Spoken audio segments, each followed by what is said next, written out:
bienvenue dans Faites entrer le film, 20e épisode. Salut Olive. Salut Kev. Salut Vivien. Salut Kev. Ça va les garçons? Très Ça va grande et toi? forme. Moi ça va nickel. Alors avant de rentrer dans le vif du sujet et donc de parler du film, je tiens à préciser, nous enregistrons cette émission donc le jour de la fête des mères. Donc bonne fête à toutes les mamans et surtout à la mienne. Bisous. Bonne fête à la maman de Kevin aussi, De j'adore. Kevin. Et bonne fête à ma maman aussi. Et à toutes les autres mamans, bien sûr. Bonne fête à ma maman aussi et à toutes les autres mamans, sauf une. D'accord, on va pas rentrer D'accord. plus dans le débat. Alors Olivier, de quoi allons-nous parler aujourd'hui? Alors, aujourd'hui, nous allons suivre une héroïne qui n'en est pas une, et l'héroïne qui en est une, et sa sœur, et deux autres paumés dans une plongée au plus profond de leur psyché, de la danse des dragons, des nazis zombies et des cyborgs, le tout dans un cabaret imaginaire. Bienvenue dans Sucker Punch. Donc Sucker Punch, un film de Zack Snyder, sorti en 2011, avec Emily Browning, Yeah. coup de cœur de Olivier, hein. Abby Cornish, Jenna Malone, Vanessa Hudgens, Jamie Chung et d'autres acteurs. Scott Glenn. Scott Glenn. Fun fact, c'est le premier film, enfin, au moment de sa sortie, c'est le premier film que Snyder n'adapte pas d'un autre format. Et c'est un film original de sa part. Coécrit avec sa femme, ouais, tout à fait. Voilà. Et c'est pour ça qu'il sera assez véhément avec certaines critiques. Assez. On y reviendra plus tard. Donc, nous allons parler exclusivement de la version cinéma, Oui. celle de 110 minutes. Nous n'attaquerons pas la version longue, parce qu'on part du principe que nous sortons donc, du cinéma et nous en discutons. Et je pense que c'est plus intéressant de parler de la version courte que de la version Je longue. suis entièrement d'accord avec toi. Kevin, est-ce que, avant qu'on se lance dans la première scène, etc., comme on fait d'habitude, tu peux faire un petit disclaimer, puisque normalement l'épisode 20 doit être un mauvais film, selon la logique de notre podcast. C'est vrai que les nombres impairs sont des bons films, enfin des films que nous avons aimés, et les nombres pairs moins. Alors moi, tout simplement, je me suis battu pour avoir ce film en numéro 20 parce que il y a encore 2-3 semaines, c'est un film que je n'aimais pas, tout simplement, que j'avais vu au cinéma, que j'en étais sorti en me disant, bah, ok, c'est un truc avec de la bagarre et de la bonne musique, donc ouais. Après, j'ai vu que la communauté, certains s'enflammaient dessus, j'avais pas compris pourquoi, donc pour moi, c'était juste un mauvais film avec des belles images. Et l'ayant revu 2-3 fois depuis 2 semaines, histoire de travailler mon sujet pour une fois. Donc la première fois, je l'ai regardé comme étant un spectateur lambda, je me suis un peu plus projeté. La deuxième fois, je l'ai regardé en essayant de chercher en interprétant les signes. Ouais, j'étais là. Et la troisième fois, j'ai peut-être surinterprété, mais c'est ça qui est intéressant aussi. J'en ai beaucoup parlé avec toi, Olive. Oui. Et donc, je ne le qualifierais plus comme mauvais film, tout simplement. C'est un bon film, mais qui a tendance à péter plus haut que son cul à cause de son réal. Je suis d'accord. Et pourtant, j'aime beaucoup Snyder. Mais on en parlera pourquoi plus tard, tout ça, parce que ça sera important avec notre vision du métrage. Donc tout simplement, nous allons parler aujourd'hui d'un bon film pour notre part. Et je pense que ça créera débat, et c'est ce qui est le plus intéressant. Je suis bien d'accord. Donc vous êtes prêts à ouvrir nos chakras et nos cerveaux pour ce film? Je suis ultra chaud. Et bah donc, je laisse Sœur Vivien nous expliquer la première scène. Alors, on ouvre la première scène sur une scène de théâtre, déjà. Donc, on nous invite dans un spectacle. Non, je vais pas commencer l'interprétation. En vrai, non, on ouvre sur une scène de théâtre avec des rideaux et les logos des deux boîtes de production, la Warner et Legendary Pictures, si je me trompe pas. C'est ça. Avec Baby Doll, jouée par Emily Browning, sur son lit, de dos. La caméra va tourner autour d'elle, et on va comprendre un peu plus tard que elle et sa sœur viennent de perdre leur maman. On n'a pas plus d'informations, on sait juste que leur mère est décédée et qu'elles sont très tristes, toutes les deux. Ensuite, on va rencontrer un peu leur père, qui s'avérera être leur beau-père, qui fait des regards plutôt, Aguicheur. aguicheurs, mais un peu fier que sa femme soit morte. On sent que ça, c'est un bad guy et que il est pas sympa. À l'enterrement, toujours ces mêmes regards entre les enfants, et cette scène est assez longue et pourtant très courte, entre les enfants et leur beau-père, qui est toujours avec ce regard presque malicieux en fait, vicieux et plein de mauvaises ondes, et les deux filles, je ne me rappelle plus comment elle s'appelle, sa sœur, on nous le dit pas je crois. On nous le dit pas. On nous le dit pas. Très bien. Et donc, la suite, Ça va tout simplement être une scène de, on va dire, d'agression. Le beau-père, après avoir s'être rendu compte que sa femme lègue tout à ses 2 filles dans son testament, va venir agresser d'abord Baby Doll, qui va se défendre en lui griffant le visage. Puis il va se rendre compte peut-être qu'elle est un peu trop âgée et trop forte pour l'agresser, et il va l'enfermer dans sa chambre et aller agresser sa petite sœur, qui s'enferme elle aussi dans un placard. Pendant ce temps-là, pendant que le beau-père essaye de rentrer dans ce placard, on a une très belle vue de l'extérieur. Baby Doll qui, sur les murs de sa maison, et à une gouttière notamment, essaye de sortir de sa chambre pour entrer par un autre endroit. Et de là, on va avoir une scène de confrontation. Le beau-père qui sort du placard avec Baby Doll qui le pointe d'une arme à feu, tire une première balle, apparemment qui l'atteint, je crois, à l'épaule et qui touche derrière une lampe qui explose. Tout ça avec des ralentis, des mouvements de caméra, tout ça assez joli. Baby Doll qui va se ruer sur donc sa petite sœur qui est au sol. On a presque l'impression qu'elle est morte en fait au sol, qui ne semble pas bouger, qui ne semble pas respirer. Et elle va remarquer une plutôt légère trace de sang, parce que nous en tant que spectateurs on ne voit pas de sang sur sa sœur, mais elle lève la main avec du sang donc qu'elle a trouvé. De là on peut comprendre plusieurs choses. Soit sa petite sœur est morte, soit son beau-père, attention, vient de la violer, tout simplement. Enfin simplement, assez durement. Et ensuite, elle va repointer le pistolet sur son père, pas oser tirer, s'enfuir, être retrouvée par la police sur la tombe de sa mère. Son père va donc la désigner coupable, voilà, et la prendre dans sa voiture pendant qu'elle est sous somnifère. Et on a le titre qui apparaît avec une formation de gouttes d'eau sur la vitre de la voiture. On est dans Sucker Punch, et fin de la première scène, j'ai envie de dire. Il y a juste un truc que tu as omis, Vivien, c'est que pendant toute cette scène, il y a de la musique. Oui, bien sûr, il y a Sweet Dreams de Eurythmics. Eurythmics, qui est donc chanté par Emily Browning. Emily Browning, oui, tout à fait. Voilà. Qui chantera aussi dans le film un autre morceau qu'on retrouvera plus tard, qui est Where Is My Mind, qu'elle interprète aussi pour les besoins du film. On a tout en fait, on a de l'image, on a de la chanson et on a du scénario, on a beaucoup de choses à dire. On a un visuel de fou sur toute cette scène d'intro. Je me contiens vraiment beaucoup, Kevin. À un moment donné, il va falloir que ça sorte. Donc j'attends juste que tu me dises vas-y et j'y vais. Mais j'attendrai vraiment. T'as vu, je suis très calme. J'aime beaucoup ce film. J'aime vraiment beaucoup ce film. Vous n'avez pas idée, vous allez comprendre plus tard pourquoi. Mais moi, j'ai pas envie d'en parler en fait de la première scène parce que techniquement parlant, on n'apprend rien à cette première scène. Non, c'est juste un truc. Retenez il y a quelque chose à retenir de cette première scène. Voilà, on va en reparler plus tard parce qu'elle fait écho à quelque chose dans le film. Qui va arriver très vite, mais... Oui, plus ou moins. Mais pour le moment, enfin, il y a plein de belles images, c'est très bien filmé, il n'y a rien à dire.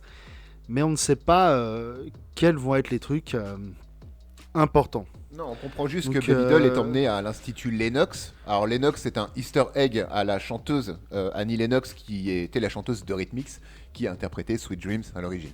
Ouais, j'ai de la culture. Je suis un produit des années 80 en fait, c'est juste ça. T'es trop culturé. Ah, je suis culturé à balle. Donc, je pars du principe qu'on va pas en parler tout de suite de cette scène. On va faire on fera un rewind à un moment donné pour il va falloir. Exposer ce qu'on comprend plus ou moins après, enfin dans le film, grâce à cette première scène. J'ai l'impression qu'on va devoir en faire des rewinds, parce que... Ah bah c'est un peu un film à tiroir. C'est un film à tiroir, mais il y a vraiment une chose qui n'a pas été comprise par les gens, et que quand on va donner cette chose-là, ça peut pour certains être complètement con, et pour d'autres ça peut, c'est ce que disait Kevin tout à l'heure, ouvrir les chakras sur la compréhension du film. Parce que son plus gros défaut à ce film-là, à Sucker Punch, c'est qu'il ne te livre aucune clé pour le comprendre, et il ne respecte aucun code du cinéma conventionnel. Oui, ça, en plus, je me suis refait les bandes annonces. Oui, mais je me suis fait les bandes annonces, donc c'est typiquement les bandes annonces sont axées sur donc tout ce qui est le combat, la musique, très stylisé. Et donc, je peux comprendre totalement parce que je fais partie de cette catégorie-là.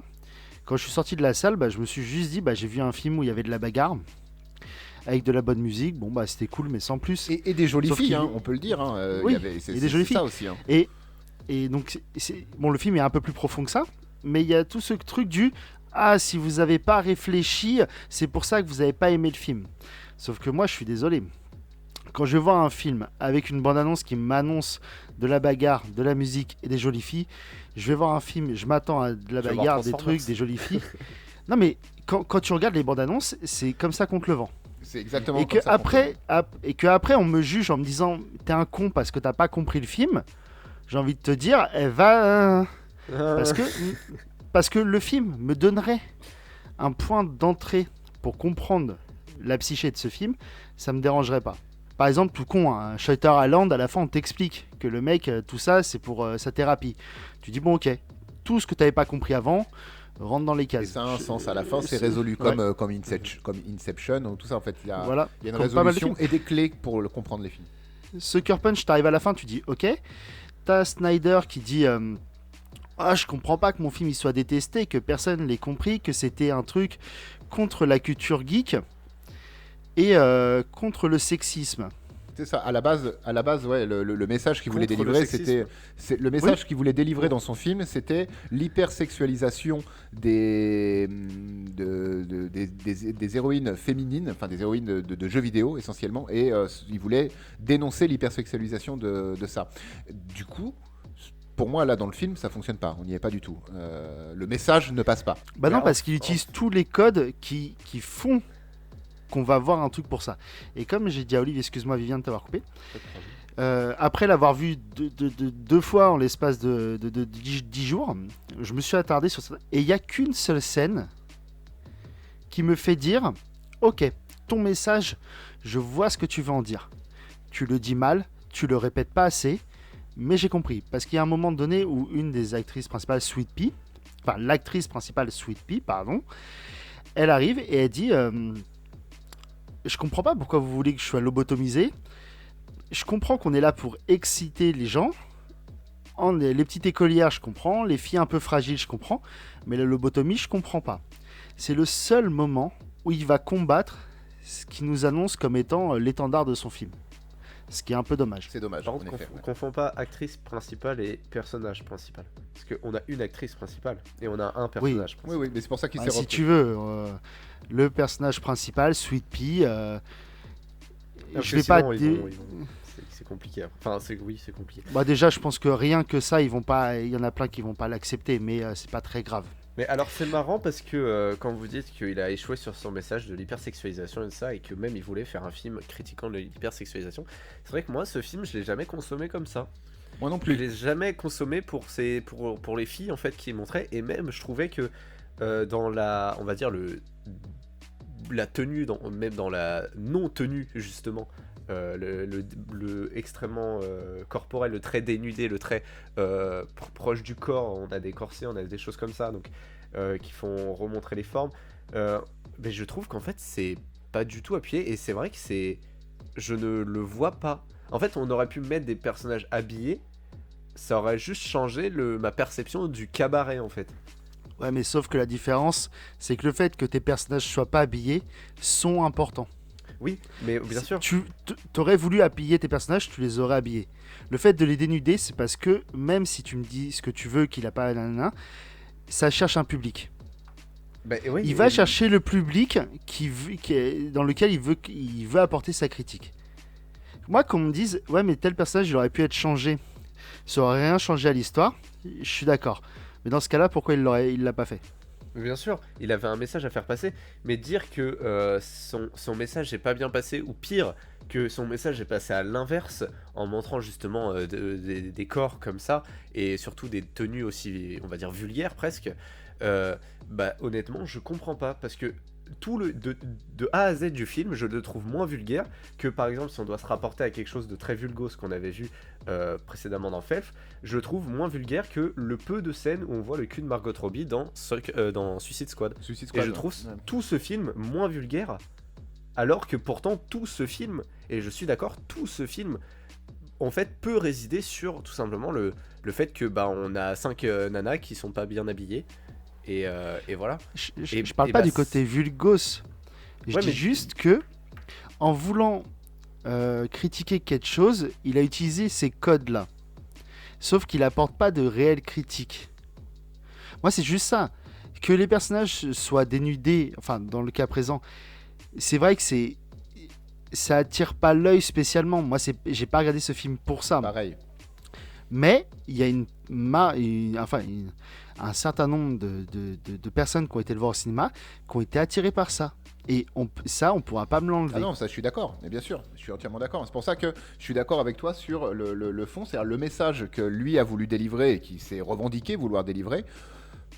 Moi, j'ai pas consommé le film en me disant chouette, il y a des nanas en plus, dont une comédienne que j'aime beaucoup, qui en plus sera pas très habillée et qui fait de la bagarre, ça va être cool. Je l'ai pas consommé comme ça, mais j'ai absolument pas compris et ressenti le message qu'il voulait faire passer. Donc, si message il voulait faire passer, dans mon cas de spectateur, c'est un échec parce que j'ai pas du tout compris ce message-là. Et pourtant, le film, le jour de sa sortie en salle, je l'ai vu 3 fois le même jour. J'ai compris plein de trucs sur le film, mais alors ce message-là de l'hypersexualisation qui veut dénoncer, a raison en plus, hein, je suis plutôt de son avis là-dessus, je l'ai pas du tout senti. Mais justement, et c'est là que je viens du coup à mon truc, c'est que c'est pas pour rien que tu le sens pas. Parce que juste, il y est pas. Mais ça, c'est ta perception.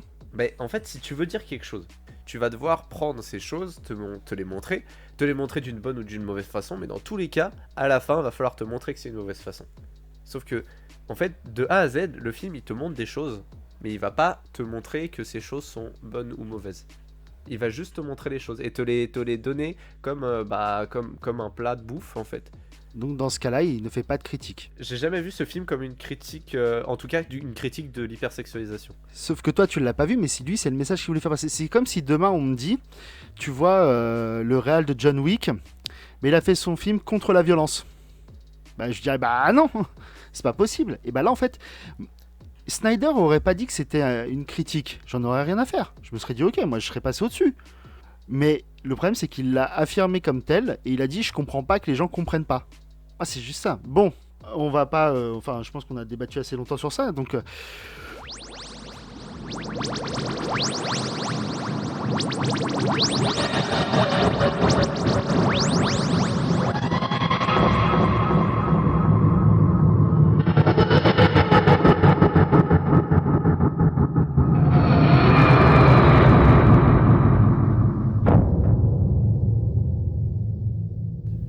Super les gars, nous sommes arrivés à temps. J'ai eu peur, j'ai eu peur qu'on ait mal rentré les coordonnées, c'est bon. Ça... Alors, je sais que vous êtes perplexes les auditeurs et auditrices, mais c'est normal. Oui, un peu, parce que nous sommes les Kev, Olivier et Vivien du futur, enfin du futur par rapport à ceux qu'on a enregistrés la dernière fois, mais donc du passé pour vous. J'ai rien compris, mais on est voilà. Mais on est là pour une théorie que j'avais pas vue avant l'enregistrement du podcast Sucker Punch. Donc on revient. Exactement. Et donc je peux vous exposer ma petite théorie les garçons ? Vas-y, parce que... écoute, tu nous la teases depuis 2 jours, tu nous dis il faut qu'on retourne dans le passé pour prévenir les gens du futur. Ouais, et puis en plus, on peut pas rester très longtemps, sinon la machine va avoir des problèmes. Donc tout simplement... Et le podcast va durer beaucoup trop longtemps. Aussi. Donc tout simplement, on avait fait tout un débat sur le côté sexisme, enfin, qui voulait être dénoncé par Snyder. Et là où on s'était dit, putain, on le voit pas, c'est dommage et tout. Et après coup, un matin, très tôt, en allant au travail et en réécoutant le podcast pour faire un retour à Olivier. Ouais, je vous donne tous les tips de l'émission. Vivien avait dit un truc qui m'a fait tilter et en fait, je me suis dit, mais ouais, parce que en repensant au cabaret, enfin l'univers du cabaret, typiquement l'univers du cabaret, donc avec toutes ces filles plus ou moins dénudées, tout ça, je pense que le cabaret est l'univers geek, entre guillemets geek, que Snyder se représente, que Blue est le geek standard, donc qui veut de la danse, enfin du personnage sexy, docile, tout ça, et ça se voit à son comportement. Et les héroïnes, donc, sont la résultante de tout ça, sont les personnages féminins forts, les héroïnes qu'on a dans les différents, qui sont la résultante de tout ça, mais qui veulent en sortir. Et on les voit par différentes choses, qu'elles ne veulent plus être dociles, ne veulent plus être... Et je me suis fait le lien parce que je me suis dit, la phrase que j'avais déjà notée de Sweet Pea, qui dit oui, docile, écolière, je peux comprendre, mais pas l'autre. Et ben c'est la première phrase de Sweet Pea qu'on la voit, donc en réel, pas en voix off au début. Et c'est la première scène aussi qui est dans le cabaret. Ah d'accord, je vois ce que tu veux dire. Ok. Et en fait, Tu nous as fait revenir dans le passé du futur de demain pour ça. ouais. Génial, je suis génial. Et je pense que tout ce qu'on dit, enfin tout on a dit, on n'avait pas compris son truc. Enfin, quand je me suis fait cette remarque, j'ai trouvé ça ultra limpide. Bah, si tu places Blue en tant que représentation du milieu geek ou du geek tel que voulait le voit en fait Snyder, et que du coup c'est ce geek là qui veut en effet des petites poupées dociles, fragiles et soumises, en effet le message est vachement plus clair. D'un seul coup ça prend tout son sens. C'est vraiment pas facile à décrypter, mais au final le message est bien là et il est même ultra visible en fait. C'est juste que c'est que Blue est vraiment vénère en fait comme personnage, pour juste se dire c'est une grosse caricature. Ouais, et puis c'est ça. C'est ça, et puis t'as tellement de trucs dans le film à regarder que ton cerveau peut pas être focalisé que sur ce truc-là. En fait, ce truc-là, tu peux le voir si tu sais qu'il y a une critique qui a été faite. Je pense pas que c'est... Enfin, si quelqu'un l'a vu au premier visionnage, je tire mon chapeau, je dis bravo, y a rien à dire. Mais je pense que c'est un truc, une résultante du fait que on a vu le film plusieurs fois, on s'est dit... Et moi, comme j'ai dit, je marchais, j'écoutais, je fais putain, mais oui, ça m'est venu d'un coup, et je fais d'accord. Mais oui, en fait, ça prend tout son sens. Oui, clairement, ça prend tout son sens. Les gars, ça va être l'heure, faut qu'on reparte tout de suite, sinon on va pas être à l'heure pour enregistrer le prochain épisode qui sortira la semaine prochaine. Voilà, ok, bon, on y va ? Allez, active les machines. Allez, et c'est parti !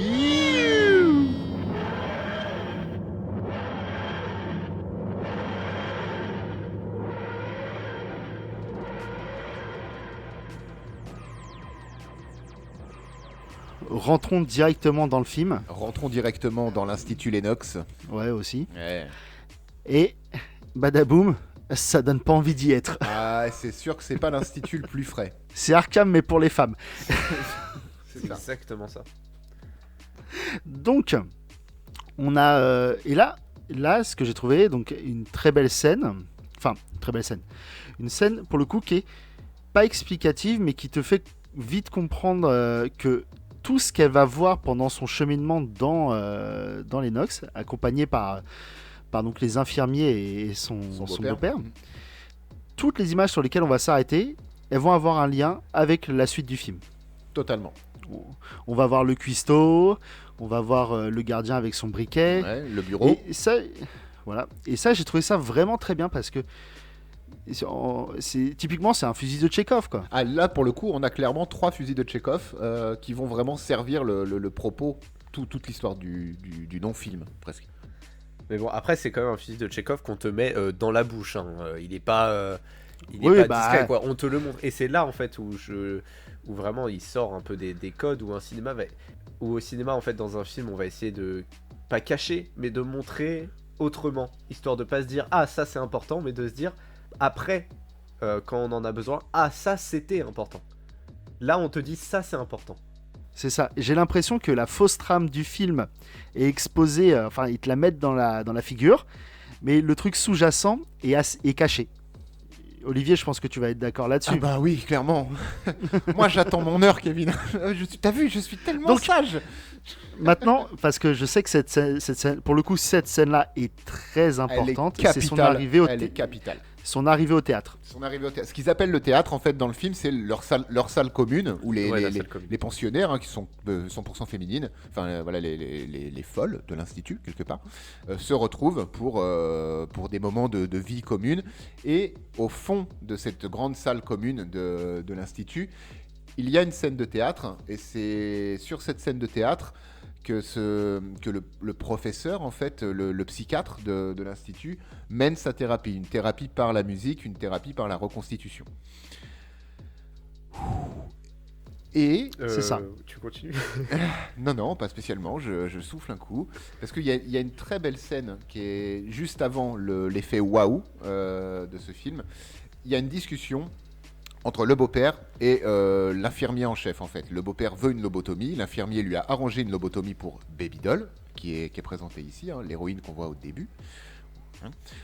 Et sur chaque plan où le beau-père parle et normalement le contre-champ, on aurait Blue qui lui répond. Blue, c'est l'infirmier en chef. On a soit l'hémisphère droit du visage de Baby Doll, soit l'hémisphère gauche. Comme si elle entendait, elle était présente sur toute la discussion. Et à un moment donné, cette discussion s'arrête. Et pour la première fois, Baby Doll et Sweet Pea, qui est sur la scène de théâtre parce qu'elle va rentrer en thérapie à ce moment-là, leurs regards se croisent pour la première fois. Quand on connaît la trame sous-jacente du film, elle devient tellement puissante cette scène, et juste au moment où en plus la psychiatre lance la musique qui s'avère être Where Is My Mind, qui donne toutes les clés à un moment donné. Rien que le titre de la chanson te donne normalement ouvre tes chakras. Et c'est, pour moi vraiment, c'est hyper intense. Et il va à un moment donné falloir expliquer pourquoi. Donc, claquement de doigts. En fait, là, on va rentrer dans le moment où le film, pour moi, c'est le moment où je comprends une partie de l'échec du film. On va rentrer dans un moment qui va t'exploser le cerveau.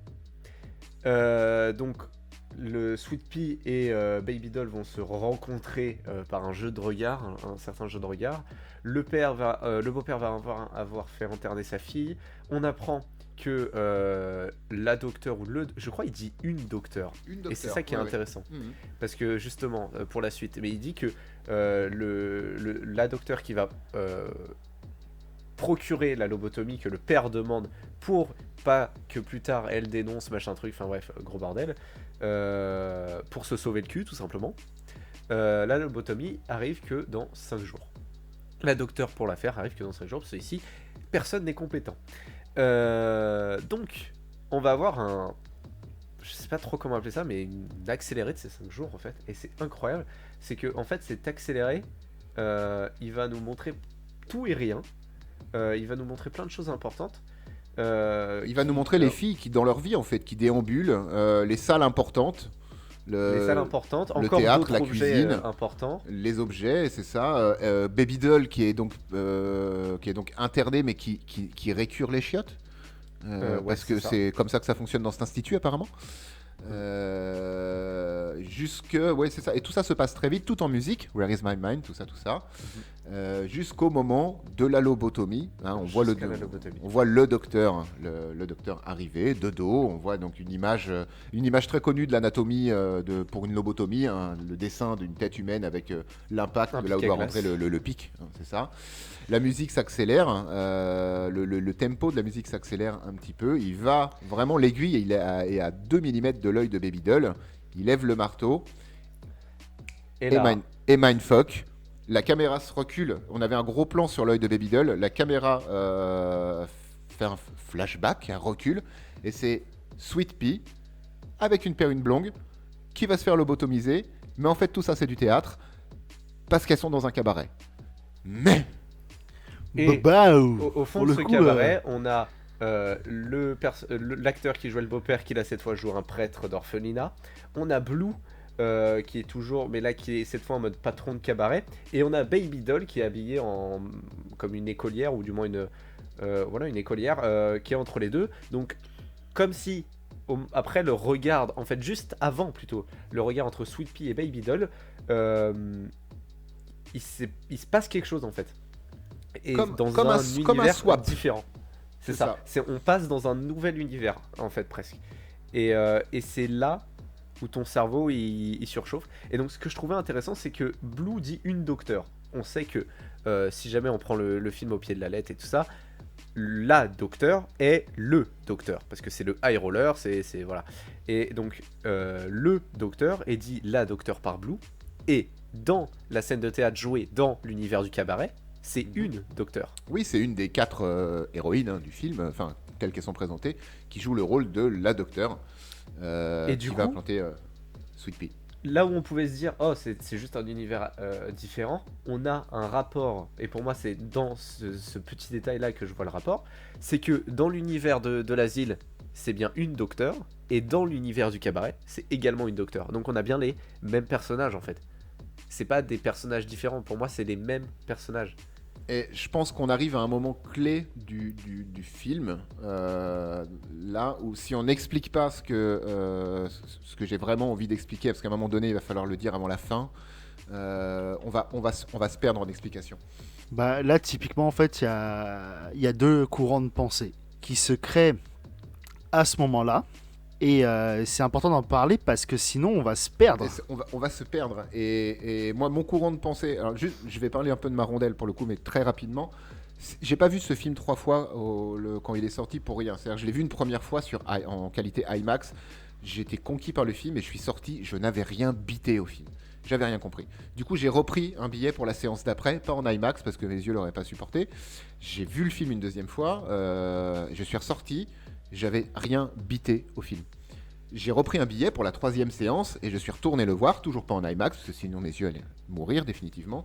Et je suis sorti avec des convictions de compréhension et j'ai dû vivre avec ces convictions sans jamais avoir de réponse jusqu'à ce que ce foutu DVD, Blu-ray, ce que vous voulez, sorte avec des commentaires du réalisateur qui ont pu appuyer ce que moi j'avais compris et me donner, entre guillemets, sur une base, hein, le socle de ma compréhension, me donner raison. Déjà, j'étais hyper content de ça. Et c'est à ce moment-là que vraiment, il faut se dire que je comprends parfaitement que les gens soient perdus à ce moment-là du film. Et au final, que le film, vu qu'il ne te donne pas de clé pour comprendre ce qu'on va dire juste après, parce que ça te fait un moment qu'on le tease, que les gens se soient perdus à ce moment-là.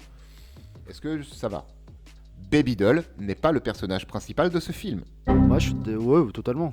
Est-ce qu'on est d'accord là-dessus ? Je suis d'accord là-dessus. Mais j'irais même plus loin, moi. Bah, bien sûr, Baby Doll n'existe pas. N'existe pas. Baby Doll n'existe pas, tout simplement. Baby Doll n'existe pas. Le cabaret n'existe pas. L'institut Lennox n'existe pas. Et le seul et unique personnage existant de ce film, c'est Sweet Pea, qui est d'ailleurs la voix off du tout début du film. Quand le rideau s'ouvre sur la narratrice, c'est ça, quand le rideau s'ouvre sur une scène de théâtre, comme expliquait Vivien, et que la caméra se rapproche et panote et on découvre Baby Doll et toute cette préquelle qui l'amène à l'institut, c'est Sweet Pea qui nous raconte l'histoire. Sweet Pea qui nous parle d'anges gardiens qui peuvent avoir plusieurs formes, un vieux sage, une jeune femme, etc., etc. Mais dans tous les cas, moi, comme j'ai dit, il n'y a que deux choses réelles dans ce film. L'origin story donc, de Sweet Pea et de Rocket, sa petite sœur. Quand elle explique que Rocket est partie et Sweet Pea a voulu la protéger en la suivant alors qu'elle, sa vie, allait bien. Et la lobotomie. Pour moi, c'est les deux seules choses qui sont réelles avec Sweet Pea. Tout le reste, c'est de la psyché. Et cette première scène de Baby Doll qui va griffer son beau-père, vouloir sauver sa petite sœur, etc. On peut même aller au-delà et dire que finalement c'est elle, en ratant son beau-père, elle lui tire même pas son beurre. J'ai revu la scène, il n'a même pas de balle dans le bras. Non, il est même pas touché. Non, il est pas touché. Elle tire une balle qui ricoche, qui explose un tuyau et qui pète une ampoule. Et on peut comprendre que sa sœur est déjà morte à ce moment-là, enfin elle est plus là, de toute façon parce qu'on la voit plus après. Soit c'est peut-être même elle qui la tue, pourquoi pas. Toute cette scène-là, c'est uniquement dans la psyché de Sweet Pea, puisque Sweet Pea, tout au long du film, quand on va la suivre, veut défendre sa sœur Rocket qui est présente dans les différentes strates, le cabaret, etc. Elle est là, mais tout ce parcours, toute cette histoire n'est là que pour l'acceptation de la mort de sa sœur, de Sweet Pea, qui n'a pas su la défendre, jusqu'à sa libération, qui est la lobotomie. C'est comme ça que j'ai compris le film. Ouais, moi j'ai envie de te dire que je suis d'accord avec toi. Je t'aime. Moi aussi je suis d'accord. Ah bah putain, c'est cool alors. Mais c'est juste que moi le film, je le comprends comme une façon. C'est-à-dire qu'en fait je le comprends suivant ce que j'ai envie de comprendre quand je le regarde. Parce que là, la manière dont tu le comprends, on va dire, j'ai envie de dire, c'est la manière vraiment compliquée, le plus profond, on va dire, qu'on peut le comprendre. C'est ça. Et c'est ça que avant vraiment de l'exposer en l'état, c'est pour ça que j'étais si content que quand Snyder a donné une explication, clair de ce qu'il a. Bon, au-delà du message de dénonciation sexiste, ça, etc. Bon, pour moi, ça n'a pas fonctionné. Mais ce qu'il a voulu dire, qui est le personnage principal, etc., il a coopté ce que moi j'avais compris. Et j'étais putain de content parce que ce film a vraiment fait des nœuds au cerveau. J'avais jamais été voir 3 fois, ou X fois le même jour, de séance après séance, un film, à part celui-là, j'ai jamais fait. Hein.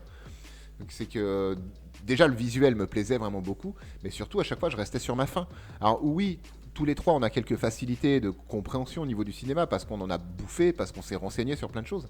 Mais là vraiment à chaque fois ce film, mais tu sais, il y avait un couac dans ma tête, sur mon cerveau à un moment donné. Mais pourquoi? Et du coup c'était important pour moi d'avoir des réponses que Snyder a fini par donner, et en ça j'étais hyper content. Du coup, en fait, donc, cette version-là du film qui est vraiment pas prise de tête, mais voilà, tu l'as vu plusieurs fois, t'as dû le voir plusieurs fois en fait, parce que ce film, il te donne pas, on a dit tout à l'heure, il te donne pas, aucune clé. voilà, il te donne pas les clés en fait pour le comprendre. Si tu ne veux pas prendre ces clés, ou alors si tu ne peux pas prendre ces clés en fait, tu vois le film totalement différemment. Donc je comprends et je vois tout à fait cette facette-là du film et cette façon dont c'est fait, parce que en connaissant quand même bien le film, je sais raccorder quel dialogue à quelle scène, mais pas de même personnage, pour que tout fonctionne en fait. Comme quand, si je me trompe pas, la docteure dit elle a accidentellement tué sa sœur. Et que, en effet, quand Baby Doll tire sur son beau-père, sa sœur est morte ou violée, on ne sait pas. En tout cas, elle saigne et que la balle a bien rebondi dans la pièce. Et c'est vraiment, voilà, c'est... donc, je rapporte tous ces petits détails de dialogue qui arrivent plus tard ou bien avant, et je les rapporte aux scènes justement auxquelles ça arrive. Et comme ça, oui, bien sûr. Mais moi, c'est vrai que le film, je le vois aussi, comme je t'ai dit, une certaine critique un peu basique en fait du patriarcat, avec le rôle du beau-père, mais qui est vite oublié en fait. C'est vite oublié, je suis entièrement d'accord avec toi là-dessus. Mais je vois aussi tout simplement, voilà, une délivrance de la folie, Ça, et puis il y a d'autres personnes qui moi m'ont résumé le film, etc., et qui vont juste me dire ouais bah c'est Baby Doll en tant que personnage principal du coup cette fois, qui est emmenée à l'asile, elle est maltraitée à cet asile, dans cet asile, et elle va se faire lobotomiser quoi qu'il arrive. Donc pour s'échapper de cette maltraitance, que ce soit de la violence, viol potentiellement, parce que c'est légèrement suggéré aussi dans le film, elle s'évade dans un monde, dans une première strate de monde qui est une espèce de monde cabaret, et quand la douleur ou les violences sont encore plus fortes, elle s'évade davantage dans ces danses qui sont des danses qui les emmènent dans des univers oniriques, et c'est là qu'on a les scènes, les grosses scènes de baston contre des samouraïs géants, des zombies, des zombies nazis, un dragon, des cyborgs. Enfin voilà, il y a des gens qui vont le comprendre aussi comme ça. Il y a tellement de façons de se laisser porter par le film que ça, ce film est génial. Donc déjà, oui, j'irai pas jusque là, mais ouais. En fait, la version que Vivien nous a dépeint, c'est la version, j'ai envie de te dire, standard. Premier visionnage. C'est la version qui colle à elle-même et qui se suffit à elle-même. Ouais, moi, de voir ce film, premier visionnage, j'avais même pas compris que Baby Doll était pas quand je suis sorti du film, pour moi Baby Doll était toujours le personnage principal. Ouais, mais que tu la mettes en perso principal et qu'elle soit dans un monde ultra dur, et donc qu'elle utilise l'imagination pour s'en sortir, ça fonctionne très bien aussi. Tout à fait. Typiquement, donc en soi, je pense que la strat où nous on a été chercher, poncer presque notre esprit pour aller vraiment lire le truc comme Snyder a voulu l'écrire, c'est très bien, tu sais, c'est high level on va dire, mais c'est pas pour autant que ce film ne peut pas se consommer avec une autre grille de lecture. La grille de lecture de Kevin. La grille de lecture. Applaudissements s'il vous plaît.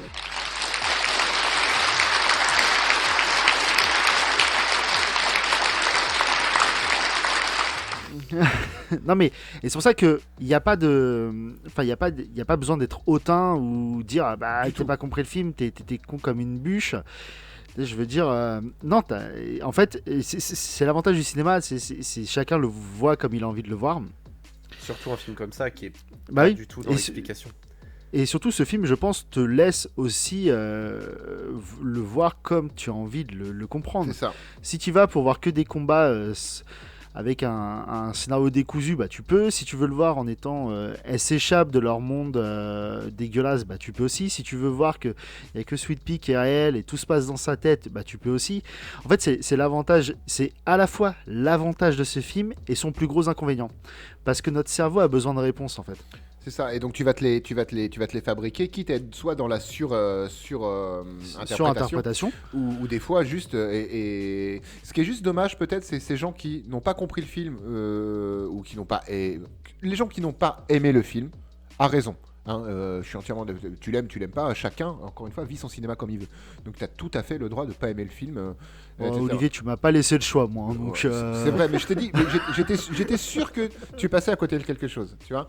Mais ceux qui n'ont pas aimé le film en disant juste c'est de la merde parce que j'ai rien compris, c'est là, c'est à ces gens-là en fait que j'aimerais juste donner une chance au film avec apporter en fait une vision, la nôtre, peu importe le degré de vision que vous voulez, donner une deuxième chance au film en ayant une certaine certaine grille de lecture en fait. Et il est vachement plus profond que juste des combats bêtes et méchants par exemple. Mais parce que l'essence même de ce film, c'est des combats bêtes et méchants, de la musique de ouf. Ouais.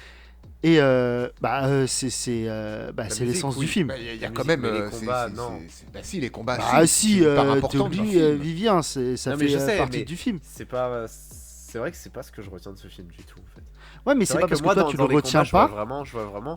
Je vois vraiment les combats comme on va dire un rideau. C'est bien parce que du coup ça se rapporte au théâtre. Un rideau Bien qu'on sûr. met, mais pour cacher une danse. Et moi, à travers les combats, je m'imagine une danse. C'est pareil, Et du coup, je vois pas des combats. j'essaie de m'imaginer la danse que... En fait, pour expliquer aux gens qui n'ont pas vu le film, etc., dans cette strate du film où elles sont dans le cabaret, les filles sont entraînées à danser parce que c'est un cabaret et globalement, c'est des putes, hein, voilà, pour faire très simple. Et elles dansent, elles donnent un spectacle où à chacun ont une danse attitrée, etc. Et Baby Doll, en tant que nouvelle arrivée dans ce monde, qui je le rappelle n'est pas le vrai monde, mais dans ce monde irréel du cabaret, doit danser aussi. Et elle va être confrontée à toutes les autres danseuses qui sont déjà en place et elle doit danser pour la première fois. Elle n'y arrive pas au début parce qu'elle est très intimidée. Et à un moment donné, gros plan caméra sur les yeux de Baby Doll avec en plus des fossiles très très faux mais très très longs. Et la caméra va dézoomer de la tête de Baby Doll après qu'un flocon de neige pour la première danse lui soit tombé dessus. Elle est dans une salle de danse, hein, donc flocon de neige pas possible normalement. La caméra dézoome et d'un seul coup, elle est devant un temple japonais sous la neige. Et à très court terme de cette scène-là, elle va devoir se battre contre 3 énormes samouraïs. Mais quand je dis énorme, c'est que Baby Doll fait 1m60, les samouraïs en font 4. Les combats sont très chorégraphiés, très jolis, etc. Et dès que ce combat va être terminé, hop, il va y avoir un rezoom sur les yeux de Baby Doll et la caméra dézoome à nouveau et on est de nouveau dans la salle de danse. Elle vient de terminer sa danse et tout le monde est médusé devant ce qu'ils viennent de voir. Et ça va être le même schéma à chaque fois. À chaque fois qu'elle va se mettre à danser, la caméra va zoomer, se détourner, etc. Et à chaque fois, elle, ou quand elle va emmener ses copines danser avec elle, ou peu importe, vont se retrouver dans des mondes complètement oniriques. Et c'est là qu'on va rentrer dans la dernière strate du film. Et des mondes sont ce qu'on disait, donc les samouraïs, les nazis zombies, un monde médiéval avec des dragons et des orques, et un train du futur avec des cyborgs du futur dedans. Du coup, étant donné qu'on est dans le combat et dans le phase de danse, on va dire, on pourrait peut-être parler de l'imagerie très geek. Là pour le coup, n'importe quel spectateur ou spectatrice qui a un affect pour l'univers geek. Alors geek, ça veut rien dire en fait, mais ce qu'aujourd'hui on qualifie de geek. Hein, voilà, c'est-à-dire visuel, le côté visuel très japonisant. L'univers vidéoludique. Ouais, c'est ça, c'est simplement. jeux vidéo, un peu manga, un peu tout ça. Vous voyez vraiment, voilà. Là, normalement, ce spectateur ou spectatrice qui adorait ça, vous en prenez mais plein la gueule à tous les niveaux. Dans la première danse, on a un Dark Souls-like, un Sekiro. C'est ça, c'est ça. Pour se rapporter. Dans le deuxième, on est plus sur du Black Ops. Black Ops ou oui c'est ça une espèce de Call of ou de Killzone, On est contre des zombies nazis, j'ai envie de dire, avec des armes à feu. Ouais c'est vrai. Ensuite on va arriver sur du Harry Potter en fait, j'ai envie de dire, c'est très Harry Potter plus Seigneur des Anneaux. Seigneur des Anneaux. Ouais, c'est vrai que moi Seigneur des Anneaux c'est pas trop mon truc, je me rapporte plus à Harry Potter, mais avec un médiéval, avec des... Oui, c'est vrai, il y a les orques, c'est vrai. Donc, plus Ouais, il y a des les Anneaux orques. avec donc, des orques contre des chevaliers et des dragons, voilà. Toujours un Thunderbird, si je me trompe pas, Ouais. un avion très gros. Et le dernier, c'est Aerobot. Hein. Le dernier, Et c'est le dernier, Aerobot, c'est complètement, Aerobot. c'est ça.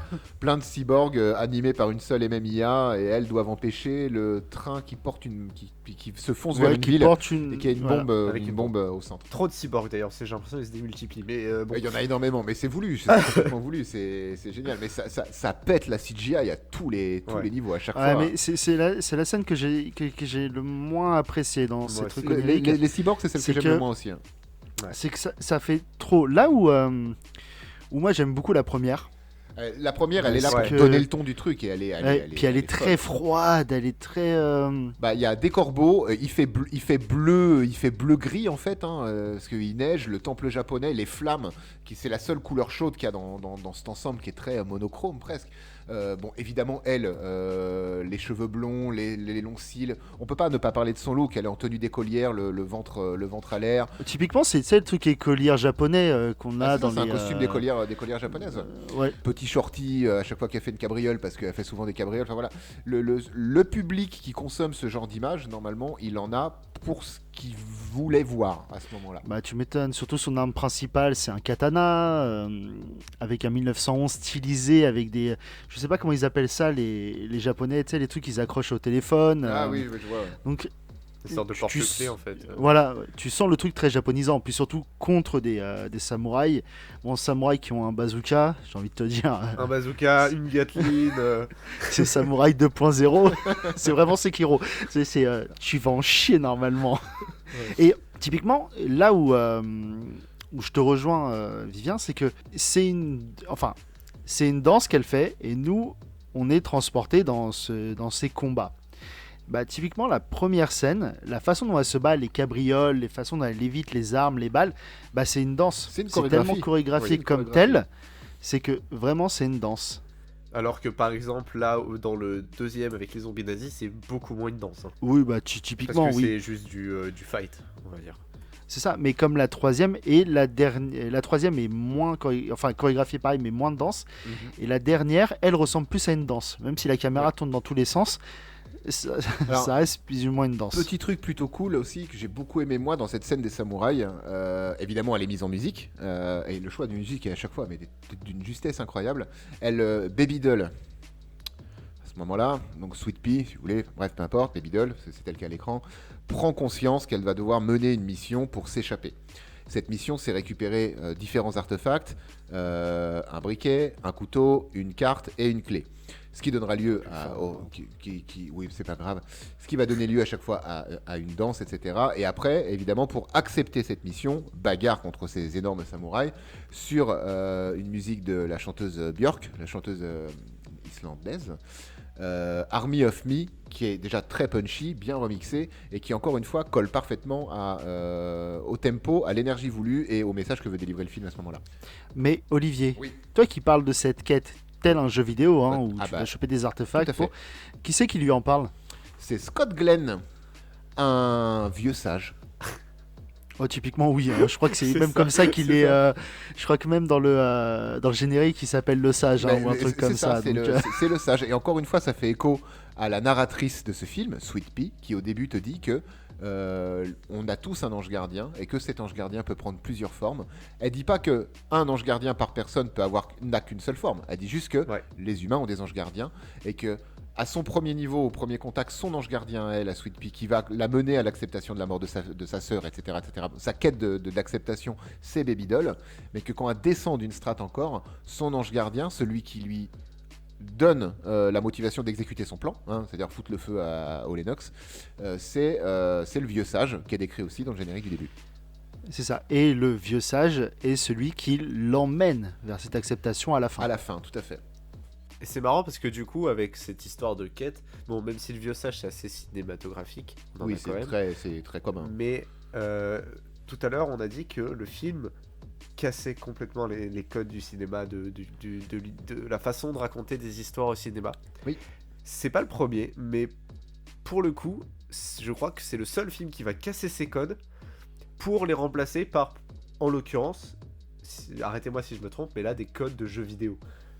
Oui, Ah, mais ouais, typiquement, complètement. ça. Bien sûr. Moi, la première fois que j'ai vu ce film, j'ai eu l'impression de voir une cinématique géante d'un jeu vidéo en fait. Parce que pas mal de codes du jeu vidéo, surtout dans leur troisième, enfin dans la deuxième et la troisième strate, sont des trucs de jeu vidéo. La quête, les artefacts pour mener à un autre truc, typiquement en fait c'est ça. Et donc oui, il casse un peu, enfin tord un peu les codes du cinéma pour les implanter par d'autres codes, donc ceux du monde du jeu vidéo. Mais en gros, même les codes classiques, je veux dire, d'un certain point de vue, ils respectent les codes merde, d'écriture d'un film. C'est juste que les codes sont pas employés aux endroits où on s'attendait ça. à les trouver. Je veux dire, tout au long du film, Baby Doll est vraiment, c'est l'actrice qui est le plus mise en avant. On voit elle, c'est elle qui ouvre le film, c'est elle qui ferme le film. Enfin, Le temps tu sais, de présence à l'écran doit être, comparé au numéro 2 par exemple, doit être stratosphérique. Hein. ah, bien sûr. Bien Parce sûr. que la personne qu'on doit le plus voir après, je crois que c'est Blue, sûrement. Je pense que c'est J'aurais Blue dit Rocket. et peut-être Rocket, ouais. Peut-être Rocket. Ouais, ça doit se jouer entre Rocket et Blue dans le top 3, on va dire. Et ils ont beaucoup moins de temps. Ils ont énormément de temps, moins de temps de présence et de toute façon, même déjà, généralement, un film s'ouvre sur son héros. C'est souvent quand même comme ça que ça se passe. Dans l'exposition d'un film, donc son acte 1, on te présente les personnages principaux. Là, en l'occurrence, dans toute l'exposition, toute cette première phase d'exposition, toute cette introduction, les 5 premières minutes de film, on ne te présente que le personnage qui n'est absolument pas le personnage principal. Du coup, ça t'induit en erreur. Évidemment. Mais quand tu revois le film en sachant que finalement Baby Doll, enfin tout ce qu'on a déjà dit, à chaque fois que tu as des interactions entre Baby Doll et Sweet Pea, du coup ton interprétation derrière elle change radicalement et tu comprends, et leur jeu même, quand tu décortiques leur jeu, tu vois à quel point leur jeu de regard est hyper important à toutes les deux. Des fois c'est un peu je t'aime moi non plus. Tu sens que tout le combat intérieur que mène Sweet Pea, si tant est que Sweet Pea soit allongé juste dans un cabinet de thérapeute en attendant sa lobotomie, tu vois. Tout le combat intérieur qui est aussi représenté par les deux autres jeunes femmes qui l'accompagnent, Blondie et je sais plus comment s'appelle Amber. Blondie et Amber. Ça pourrait presque être juste des sentiments, les sentiments de Sweet Pea, des sentiments contradictoires. Typiquement, ce film, c'est c'est fait pour des adultes, par des adultes pour des adultes, hein, mais typiquement, c'est vice-versa hein, de Pixar. Ouais, ah oui, C'est complètement. c'est des gens dans une tête qui combattent pour une voie, quoi, pour l'acceptation de la mort de sa sœur. Enfin, de la mort de sa sœur, de la disparition de De sa la sœur. disparition de sa Et sœur. typiquement, c'est ça. C'est qu'ils sont 5, elles sont 5, et chacune a un truc. C'est vrai. On va voir que Blondie, elle va les trahir parce que la pression est trop forte. Oui. Tu sais, il y a La plein flemme. de... Ouais, plus ou moins. Amber, c'est celle qui conduit des robots et l'avion, parce que je n'ai pas La trouvé méca. d'autres. Il Je y a n'ai pas des... trouvé... Ah non, C'est vrai. si, elle conduit l'hélicoptère aussi. Oui, je vais pas trouver d'autres trucs, mais Rocket, c'est un peu la naïve du groupe. Ouais, puis c'est la C'est sœur de court. Sweet Pea à ce niveau-là Voilà. d'interprétation du film, c'est sa sœur. Donc, et typiquement, Sweet Pea est, comme tu dis, en affrontement, enfin, c'est un grand terme, mais avec Baby Doll, parce que elle joue plus la sécurité. Oui. Sauf que à un moment donné, Baby Doll va dire non, je pense que ouais, il faut qu'on arrête. Non. Et c'est Sweet Pea qui va dire non, il faut qu'on continue. Et c'est là où vraiment on sent aussi un déclenchement et dans le film. Et c'est là où il y a la perte de Rocket. Ouais, encore plus fou, c'est-à-dire que dans ce monde de cabaret, et même dans le peu de temps qu'on passe dans l'Institut Lennox, on voit la comédienne qui joue Rocket, et donc dans le monde du cabaret, Rocket est la sœur de Sweet Pea. Sweet Pea ne veut absolument pas mener ce plan à bien, voler la carte, la clé, le couteau, enfin, etc. Ne veut pas suivre le plan de Baby Doll parce qu'elle veut protéger sa sœur.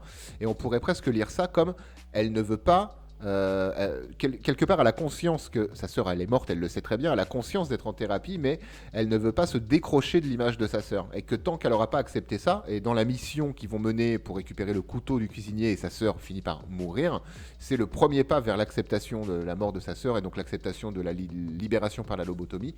Et à partir de ce moment-là, comme tu dis, Kevin, le film s'accélère d'un coup. En fait. On a une évolution de l'acceptation du deuil, qui est très important et qui est un sujet qui est presque récurrent dans le monde cinématographique, mais qui là est écrit d'une façon où on ne le voit pas comme ça. Ah, on le voit à aucun moment. On le discerne pas, à moins de s'arracher le cerveau sur ce film. Et d'ailleurs, fun fact de l'émission, je pense que c'est en off. Quand on prépare un film, on le regarde chacun une fois, deux fois, selon son affect, enfin, selon plein de trucs, voilà, selon le temps qu'on a pour préparer un épisode. Chacun regarde le film X fois, il le prépare, prise de notes, etc. Je pense que c'est le film où Kevin et moi, on a eu le plus d'échanges depuis le début de l'émission, en fait. Oui, mais typiquement, c'est c'est pas un des rares films, mais ça fait partie des films où on en parlait déjà avant. Oui. Où moi, j'étais convaincu que je l'aimais pas, et toi, tu étais convaincu que tu l'aimais. Et donc, il y a eu souvent des débats non instructifs. Et là, oui, quand je t'ai posé énormément de questions parce que j'avais envie de le comprendre. Et c'est en amont que j'ai eu la même conclusion que toi, après en avoir beaucoup parlé. Mais oui, c'est un film sur lequel on a pas mal. Après, en même temps, sur les 20 épisodes qu'on a fait, c'est peut-être le film qui demande le plus d'attention à l'image. Même si oui. Matrix est vraiment ouf, Oui. Matrix te prend un peu par la main comparé à Sucker Punch. Je veux dire, Matrix, à la 25e minute, je veux dire, comment il s'appelle, Morpheus, t'explique le film. En l'expliquant à Neo, il explique le film complètement C'est au spectateur. c'est pas que Sucker Punch te prend pas par la main, mais c'est que Sucker Punch te met un coup de pied dans le ventre en fait. Bah, Il c'est un te peu le. pisse dessus. C'est un peu le... Oh, une belle douche dorée de Sucker Punch, j'adore ça. Non. Allez. Non, mais... Et Sucker Punch, il te prend à aucun moment par la main. Et Sucker Punch, en fait, il va te donner. Pendant tout le film, il te donne plein de trucs. Que tu comprennes ou que tu comprennes pas, que tu t'en foutes de l'histoire ou quoi, il te donne du visuel à un moment donné. Sucker Punch, il t'en donne, il t'en donne, il t'en donne. Et dans les 10 dernières minutes du film, il te reprend tout et il te laisse pends-toi. Ouais, il te fait un doigt d'honneur en direct. Pourquoi? Alors, pends-toi, c'est tu prends une corde, une poutre, et voilà. Mais en vrai, oui, c'est peut-être le film qui va donner le plus à réfléchir sur les 20, mais Ah bah c'est sûr que c'est pas Mortel Saint-Valentin. Hein. arrête, il est... non, c'est de la merde. Et, Je non, te mais déteste Ridley Scott. Mais c'est pas lui du tout. j'en attendais rien, j'ai quand même été déçu. Mais bon. Non, mais plus sérieusement, déjà, ça me faisait un peu mal parce que Snyder, c'est vraiment un réal que j'apprécie, mais sauf sa phase d'ici, parce que... Ouais, parce que moi, Oh ouais, oh, tu dis pas du mal de toute sa phase d'ici quand même. Non, mais parce que j'ai pas spécialement accroché, c'est tout. Après, je dis pas que c'est de la merde, je dis juste que moi j'ai pas accroché. Mais avant, j'ai beaucoup aimé. Mais ça me faisait un peu chier de pas aimer ce film. Enfin, parce que j'aime bien le réal. Bon, il s'est avéré que j'apprécie mieux le film maintenant. Mais je sais plus. Faut aller voir, en fait, c'était cool. C'était cool, il y avait des filles à poil, il y avait des combats avec des katanas. Attendez, mais n'importe quoi. Là, tu parles du réal. Parlons-en du réal. Non, mais c'est bon, moi j'ai fini. Et c'est moi le chef. On a fini. Non, J'ai parlé du réal. Non, mais non, j'ai parlé du réal, c'est tout. Ah, si, il faut voir un film parce que je pense qu'il est sous-coté. C'est Le Royaume de Gaoul. Ah, il est Et en génial. vrai, il est vraiment Il cool. est trop cool, le royaume de Gaoul. Il y a des hiboux. Ouais, des hiboux qui combattent d'autres hiboux. Trop bien, des Avec hiboux. des quoi. serres d'argent et tout. Ah, c'est malade. C'est mieux que. Il y a des hiboux dans Harry Potter, mais c'est moins bien. Et Oh, la vache. le mec Oh, il part en couille. oh, la digression de vieux salaud. quoi. Non, alors attendez, parce que moi j'aimerais bien parler quand même de Zack Snyder. Rapidement, je vais pas faire une histoire de la CGI sur les mechas de Pacific Rim, mais je vais parler rapidement quand même, si vous me permettez. Parce que Zack Snyder, avant d'être un réalisateur, c'est quoi? C'est un homme. Ok, c'est un directeur Un Amé- photographique. Ah, Et j'étais donc, presque. il se doit d'avoir une image parfaite, parce que lui, il connaît l'image. L'image, c'est son gagne-pain. Tu vois ce que je veux dire? Ouais, je suis désolé, c'est pas vrai parce que Mortal Kombat 2, la destruction finale, c'est fait par un chef-op et la lumière est dégueulasse. Oui, mais voilà. Et puis, ce que je veux dire par là, c'est pour vous faire comprendre sur cette partie de Zack Snyder, il a une patte. Il a une patte, on est tous d'accord quand on a Non, vu... il a une main, parce que les pattes, c'est des animaux. oui. Oui, il a une main. Il a une main, il a un pinceau spécial. Et c'est pas pour rien que je parle de pinceau, parce que je suis sûr qu'en regardant 300 ou en regardant Sucker Punch, l'horizon et les décors d'extérieur sont forcément inspirés de peinture. Parce que ça se voit. Et donc on a un film que vous l'aimiez, vous l'aimez pas. Il y a un truc, je pense qu'on peut tous être d'accord dessus si on a regardé au moins une dizaine de films dans sa vie. Il est beau visuellement. Ah, bien sûr. Et c'est un film qui claque visuellement, qui a des couleurs, qui a des cadres, qui a des mouvements visuels, avec un S, visuels. La visio, plus c'est que quand t'appelles correct, en quelqu'un fait. et que tu le vois. Le visuel, c'est quand tu regardes quelque chose. Ça va, ça fait 1 an qu'on a tout en visio, là, c'est bon.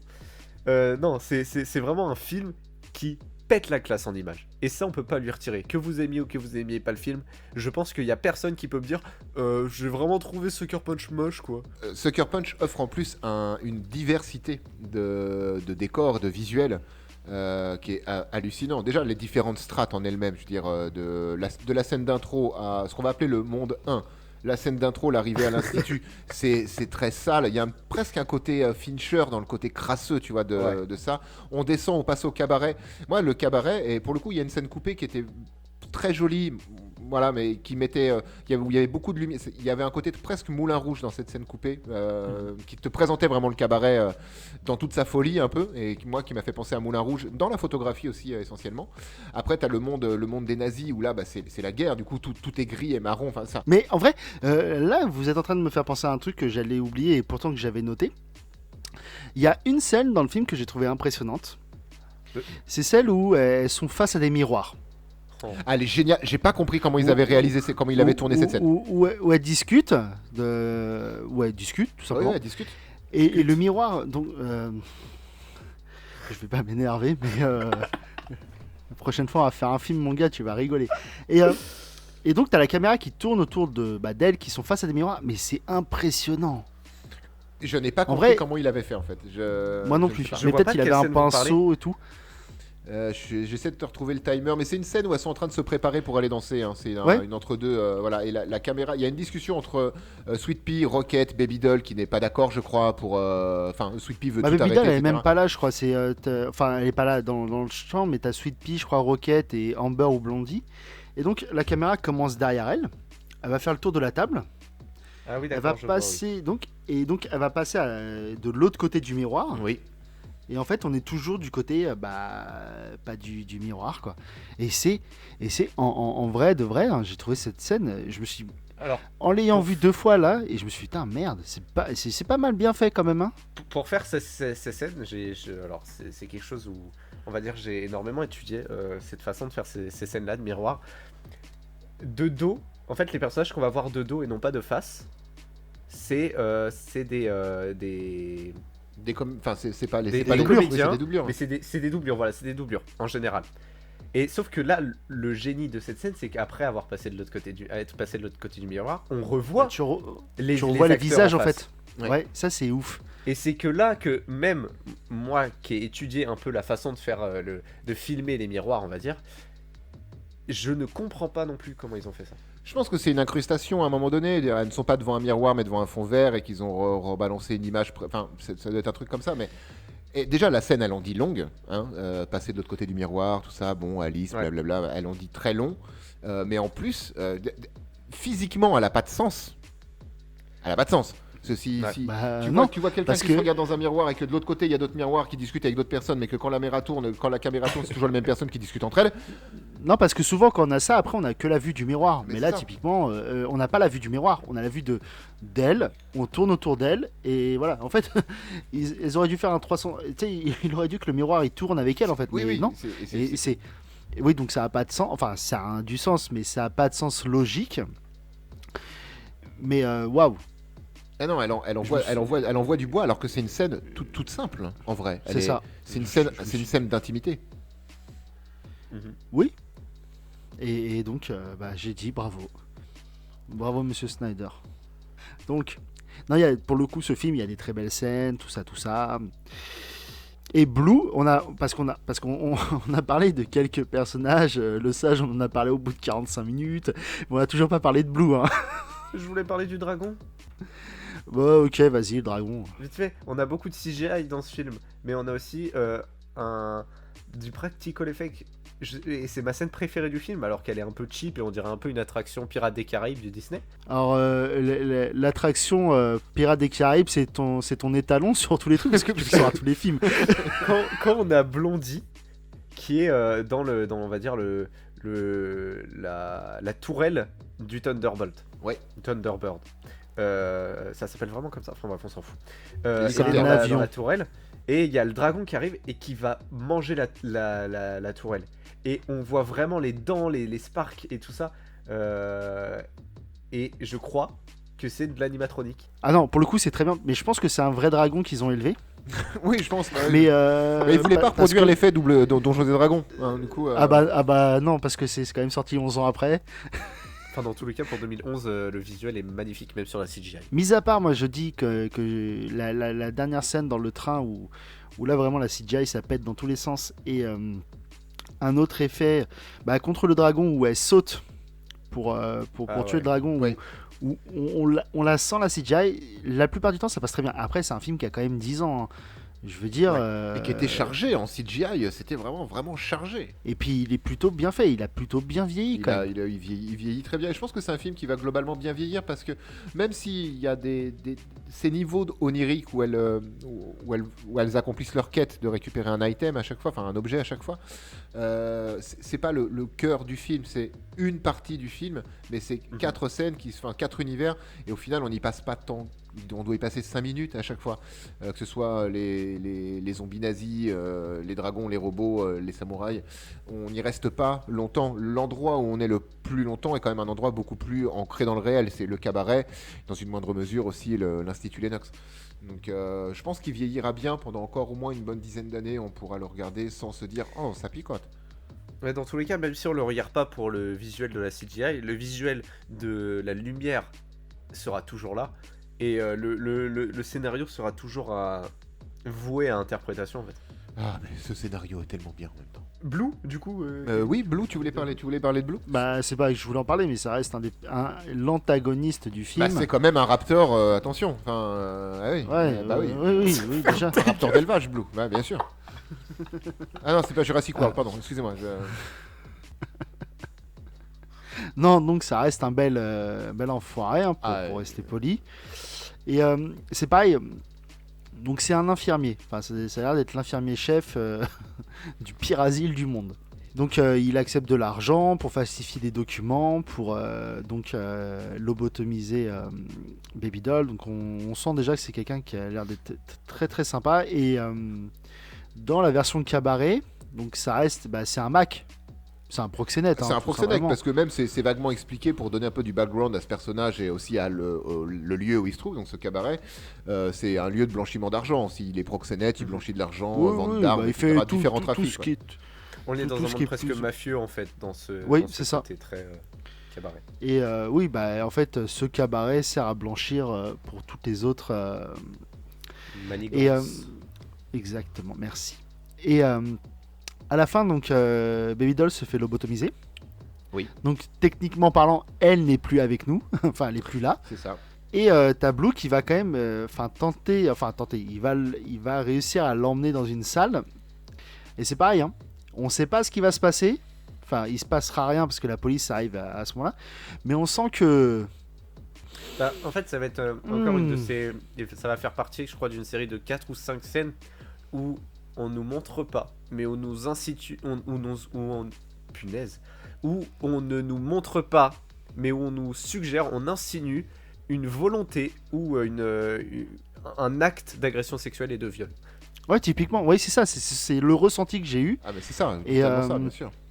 C'est là où ça fait écho avec cabaret, proxénétisme, tout ça en fait. Tout s'imbrique. Et donc Blue qui est une belle enflure et qui meurt même pas. Putain, c'est Et dommage. magistralement interprété par Isaac aussi, hein, vraiment. Ouais. Oscar Par Isaac. Poe de Star Wars. Par Poe de Star Wars, ouais, c'est ça, tout à fait. Bon, je pense qu'on a dit pas mal de trucs sur ce film. En fait, on pourrait encore en dire pendant des heures. Oui, ça, mais le problème. je pense qu'à un moment donné, si on met une émission de 8 heures, les gens, ça va les faire chier. Il y a énormément de clins d'œil, d'objets, de choses qui te sont montrées à des moments et qui font écho, enfin qui se font écho plus tard dans le film, mais on peut pas en parler parce que ce serait beaucoup trop long et surtout c'est pas le thème de notre émission. Ouais, mais typiquement, ça pourrait être un hors-série consacré Mais, à Sucker Punch et ses différents... Mais c'est ça. Si un jour on faisait des lives, ce qu'on a vaguement live, évoqué ouais. plusieurs fois, ça peut être un sujet moi que je prendrais plaisir à animer s'il y en a que ça intéresse. parce que, comme je vous dis, des trois, je pense que je suis celui qui a le plus poncé le film. Donc il y a matière à expliquer plein de choses, et certainement à vous que vous apportiez aussi plein de choses de votre vision de ce que vous avez compris et aimé dans ce film. Mais de toute façon, rien que là, sur chacun des 5 ou 6 gros thèmes qu'on a abordés là, là en 1h15, on aurait pu y repasser sur chacun de ces thèmes bien 2 ou 3 heures en fait. Ah mais moi, rien que sur la scène d'intro, je te fais 1 heure. Hein. Donc, Ah mais complètement en fait. Mais on peut pas. Donc oui, un live ça serait intéressant. Moi je veux pas tout simplement, mais mais oui, un live ça peut être intéressant sur ce sujet, ou un hors-série sur pas les grilles de lecture, mais les différents Les hélicoptères. les... Oui, si tu veux aussi. Non, mais les différents, enfin tout ce qui se répète, les sens des objets, des trucs, ça peut être intéressant. Donc, Les clins d'œil à l'histoire elle-même, quoi. Si c'est des trucs qui vous intéressent, dites-le nous en commentaire, hein, comme d'habitude, et puis on avisera. Oui, tout simplement. Donc, je vous laisse commencer. Vivien, je te laisse une petite conclusion. D'accord. Alors, moi c'est un film que j'aime beaucoup. Il est dans mon top 10 des films préférés. Wouh. Avec, je pense qu'on a vu les 10 hein, du coup, parce que à force de dire ça, on a pas fait le tour. Vivien c'est genre, il est dans mon top 10 de mes films préférés, entre la 93e place et la 233. Donc, c'est à peu près ça. Non, ce film je l'aime beaucoup parce que déjà Snyder, en effet, avant sa période DC, même s'il faut pas oublier qu'il a fait Watchmen, qui est aussi un DC. Oui. Snyder, c'est un cinéaste que j'admire parce que j'adore justement sa patte visuelle et son imagerie. Ensuite, je crois qu'au début vous avez dit que il y avait un peu du doigt d'honneur pour la culture geek. Moi, honnêtement, je le prends comme tel et je l'aime comme tel, cette culture geek qui nous balance à la gueule, parce que je trouve que ça donne vraiment c'est rafraîchissant, s'il le fait pas méchamment, tu vois, il nous le donne avec une bonne intention quand même, et avec d'autres messages sous-jacents derrière, et le scénario complexe, et c'est là où je vais être un peu controversé, c'est que moi, tu me mets devant un Mulholland Drive, devant un Shutter Island, devant un Sucker Punch, je vais passer un excellent moment. Et je vais passer encore un meilleur excellent moment en les re-regardant, sans m'arrêter jusqu'à ce que je trouve et jusqu'à ce que j'épuise le jus du film. Et là, le problème, c'est que Mulholland Drive, si je me trompe pas, ça a quand même bien fonctionné au grand public. Shutter Island, ça a aussi bien fonctionné au grand public, mais en même temps, il était beaucoup moins complexe. Ouais, puis c'est Scorsese. Parce que, DiCap ouais, et Scorsese. Normalement, ça fonctionne. Voilà. Bien sûr. Et Sucker Punch, ça a pas fonctionné. Et bah, la question, c'est de se dire pourquoi en fait. Alors, avant qu'on me dise que Sucker Punch ça a pas fonctionné, j'y croyais pas. Hein, pour moi, Sucker Punch, c'était vraiment ça a fonctionné parce que c'est génial. Et c'était mon cerveau. Mais en y réfléchissant, je comprends. Les films te dirigent vers des interprétations. Ou alors, le film te dit tout. Ce film-là, il te dit pas. Et il te dirige pas. Ce film-là, il t'oblige à interpréter. Parce que si t'interprètes rien, qu'est-ce que tu comprends ? Bah en fait, tu comprends rien. Parce que dès les 10 premières minutes, ton cerveau, il a fait un tour sur lui-même et il s'est arrêté. Ouais, t'es paumé, bien sûr. Donc, si tu ne t'obliges pas à l'interprétation, parce que là, voilà, ma version d'interprétation, on va dire que c'est la simple, parce que c'est ce qui est montré, mais quand même, en fait, c'est pas ce qui est montré. C'est ce qui est montré, remis dans l'ordre, avec, je sais pas, 1 heure de recherche en plus. Et donc, en fait... Ce film, et c'est là je pense son échec, c'est qu'il est sorti au cinéma. C'est un film tout public, alors tout public, moins de 16 ans aussi parfois j'ai vu à certains endroits. Mais c'est surtout un film qui t'oblige à réfléchir. Et tout le monde, surtout le tout public, tous, tout le monde ne veut pas réfléchir en allant voir un film avec des jolies nanas, des flingues et de l'action. Bah en fait, typiquement c'est ça le problème, et c'est la façon dont il a été vendu. Alors moi personnellement j'ai jamais vu les bandes annonces et du coup je comprends, ouais, mais... si vous me dites que les bandes annonces c'est vendu comme un film d'action avec des jolies nanas. Moi j'ai été les voir, tu sais, parce que je me suis dit voyons voir, et puis en fait oui, t'as les scènes de bagarre plus ou moins, ouais, avec de la musique, et donc ils te le vendent un peu comme ça, ce qui est dommage. Je pense qu'avec une autre approche de la bande annonce, ce film aurait peut-être trouvé son public plus facilement. Pour moi le film est génial, mais je comprends les gens qui l'aiment pas. Je comprends les gens qui refusent ou qui n'arrivent pas, ou qui ne veulent pas, parce que c'est chiant aussi de réfléchir, devant un divertissement, devant un film. Et ces gens-là qui n'ont pas envie forcément de se casser la tête à tout comprendre, et qui du coup se disent vas-y, je comprends pas, du coup j'ai rien compris et du coup j'aime pas, et honnêtement je les excuse et je comprends totalement. Moi j'adore ce film parce que j'arrive toujours à trouver des nouvelles choses à comprendre et parce que c'est un peu ma façon de voir le cinéma. C'est pas pour rien que voilà, j'ai parlé de Mulholland Drive ou qu'on a parlé de Shutter Island, c'est parce que Mulholland Drive c'est pareil, et pareil pour Shutter Island, ils sont dans mes 10 films préférés. Et du coup c'est un film que j'adore parce qu'il me pète le cerveau. Et moi, c'est ce que j'attends du cinéma, on va dire, un peu plus complexe et un peu plus profond. C'est que ça m'explose le cerveau et que jamais j'ai à me dire ah ouais, c'est comme ça que ça se passe. Et que jamais je me dise c'est forcément ça. Toujours j'ai un petit ah, mais peut-être que. Vous voyez ? Donc je comprends l'échec, on va dire, critique du film. Mais j'ai envie de vous dire, si vous aimez vraiment Snyder, ou si vous aimez les jolies images, essayez de comprendre le film, parce que peut-être qu'en essayant de le comprendre, vous allez apprécier plus que l'image ou Snyder ou les actrices, mais vous allez apprécier quelque chose de beaucoup plus profond. C'est une très belle conclusion pour le coup. C'est très bien. Olivier, oui. à ton tour. Alors, me revoilà assez vite parce que je sais pas quoi dire pour conclure. Tout comme Vivien, je comprends très bien que le film n'ait pas marché. Je savais pas non plus spécialement, c'est pas un truc que je regardais à l'époque, à cette époque-là, quand j'allais au ciné, j'y allais, je le mangeais, soit j'aimais pas, mais les entrées, etc. Voilà. Là, j'ai été un peu surpris quand j'ai vu que le Sucker Punch n'avait pas bien fonctionné, mais en se posant 5 minutes de réflexion, tu dis oui, en fait c'est normal. Parce que comme a dit Vivien, le tout public n'a pas forcément envie de réfléchir à un film quand tu veux voir un film et que ce que tu veux voir un divertissement, ce qui est aussi le propre du cinéma pour une grande majorité des gens. Un film comme tous les films du Marvel Cinematic Universe ne proposent rien d'autre que du divertissement. Et donc tu sais pourquoi tu signes, t'y vas, tu manges, c'est un film popcorn, tu passes normalement un bon moment, mais tu sais pourquoi tu as signé. Le MCU n'est pas une critique sociétale. Tu y vas parce que ça va exploser, ça va être bien fait, voilà, ça va être un peu drôle, et tu passes un bon moment de divertissement. Sucker Punch, on peut le prendre comme un divertissement et on va passer un moment où on comprendra pas tout, mais si on s'attache au visuel, etc., ouais, on aura pris le film, même sans tout comprendre, on aura mangé quand même quelque chose de joli à regarder. Et pour ceux qui aiment bien vraiment se retourner le cerveau ou se triturer, essayer de comprendre le message d'un film quand le message n'est pas clair, et les intentions de réalisation qui mènent à la compréhension de ce message, Sucker Punch est fait pour vous. Parce que regardez-le une fois, regardez-le 10 fois, il y a toujours quelque chose que vous n'aurez pas repéré avant et vous allez découvrir à ce moment-là. Ne serait-ce que le katana et le coupe-papier. J'en dis pas plus, vous comprendrez si vous fouillez un peu. Il y a 1001 façons d'interpréter ce film, 1001 façons de l'appréhender, mais si vous l'avez déjà vu et que vous l'avez pas aimé, comme c'était le cas de Kevin au début, enfin voilà, c'est pas un film où il le détestait pas, juste moi voilà, je l'ai vu et c'était pas fou, c'est un peu le ressenti.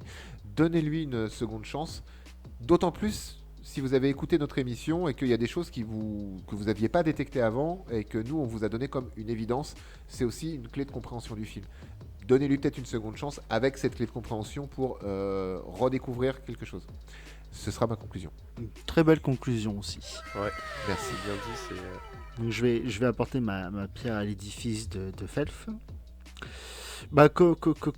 Typiquement, moi, ma conclusion va beaucoup ressembler à ma scène d'introduction. C'est une scène miroir, comme dans Prometheus. Je te déteste, Scott, toujours. Et je t'ai aimé, mais maintenant c'est fini. On a divorcé. Bon, c'est pas de ça qu'on parle. J'aimais pas le film. Enfin, j'étais pas spécialement sensible aux propos du film. L'esthétique me plaisait parce que j'aime bien Snyder, tout ce qu'il fait. En le revoyant et donc en posant pas mal de questions à Olivier, donc l'avantage c'est que nous, on a répondu aux questions que je me posais plus ou moins dans le truc, même si c'est vrai, comme tu dis, le katana, le papier, le flingue, tout ça, ça a un lien, tu comprends. Donc ouais, en fait, on peut essayer vraiment de se triturer le cerveau à le regarder, à l'analyser, mais je pense qu'avec on peut le regarder un peu plus détente sans cette haine du j'ai rien compris. Après, en soi de soi, je vous conseille la filmographie de Snyder, tout simplement. Si vous avez envie de passer un bon moment et voir des bons films, bah, il en a fait pas mal. Enfin, comme je dis, moi, avant le DCU, parce que je les ai pas tous vus, toute sa filmo me plaît. Même si Watchmen est un peu lent, mais ça fait partie de son charme. Donc, peut-être pas le... donc, je m'attaquerai pas à Snyder avec Sucker Punch en me disant sa filmo ressemble à ça, c'est mort parce que c'est sa première œuvre originale. Et donc vraiment il y a mis du sien, de sa part je pense. Mais non, c'est un bon divertissement, mais c'est pas que ça. Et c'est surtout vraiment pas que ça. La part divertissement de ce film, elle est très minime par rapport aux propos. Et donc je pense que en allant voir ce film, il faut avoir ça à l'esprit. Tout simplement. Si on sait qu'on va voir un film où il va falloir se tuer le cerveau, on a une attente différente du film, tout simplement. Et c'est ça qui est intéressant. C'est pareil, pour prendre un exemple tout simple, Memento de Nolan. Très bon film. Si Memento, on me dit, bah tu vas aller voir, c'est un film un polar enfin un thriller policier, bah t'es sûr que tu ressortiras de la salle en disant putain j'ai rien compris. Et voilà. Pourtant, il y a une enquête, mais si on te dit c'est une enquête et il va falloir que tu réfléchisses un minimum, tu risques d'apprécier le film d'autant plus. Et bah là, typiquement pour Sucker Punch, c'est ça. Tu vas avoir des belles images, tu vas avoir des belles chorégraphies, mais pas que ça. Il y a aussi un propos intéressant à lire et à comprendre. Bah, je pense que ce film n'aurait pas eu autant de haine. Enfin, de haine, je viens peut-être un peu fort, mais il n'aurait pas autant été déprécié. Donc, tout simplement. Et donc, c'était notre avis sur ce Sucker Punch de Snyder. Donc, on a plutôt moins apprécié. Moi, c'était ma dernière en tant que présentateur. Oh. Ça me fait un petit pincement au cœur. Mais Mais je laisse les clés du camion à Vivien. Et pour être gentil, Tu vas être ma Je vais meilleure gagneuse, Vivien. C'est toi qui as les clés du camion maintenant. c'est toi qui vas t'occuper du montage. Et comme je suis quelqu'un de très sympathique, j'avais proposé à Vivien un film qu'il avait accepté. Et pour lui faire plaisir, bah, la semaine prochaine, nous nous attaquerons à Snatch. Et je pense qu'on va passer un excellent moment. Génial. Quoi? Super. Trop Quoi? cool. C'est quoi cette manigance là? Tu m'avais appelé le truand du trio, donc voilà, moi je truande. C'est quoi ça? C'était on pas va- prévu comme ça. C'était pas Eh prévu ben, comme Snatch- ça, mais il avait rien dit. Il avait laissé un choix de plusieurs films et il avait dit qu'il prendrait sa décision. Et pour le coup, tu voulais un truc un peu plus léger. Je pense que Snatch, dans le léger, on fait pas On mieux. fait hein. pas mieux. Ouais. C'est très très décomplexé et ça va faire du bien au cerveau en fait. Totalement. Puis ça fait longtemps que j'ai pas vu Snatch en plus. Ouais, moi aussi. Et Kevin, je t'ai pas dit, mais c'était une très belle conclusion aussi. Ah, merci. c'est vrai. Je rougis. Ouais, je sais. Et bah, c'était donc la fin de l'épisode 20 de Faites entrer le film. Des bisous. Bonne fête, maman. Et à la semaine prochaine. Prenez soin de vous et à la semaine Prenez soin de prochaine. vous. Au revoir. Salut.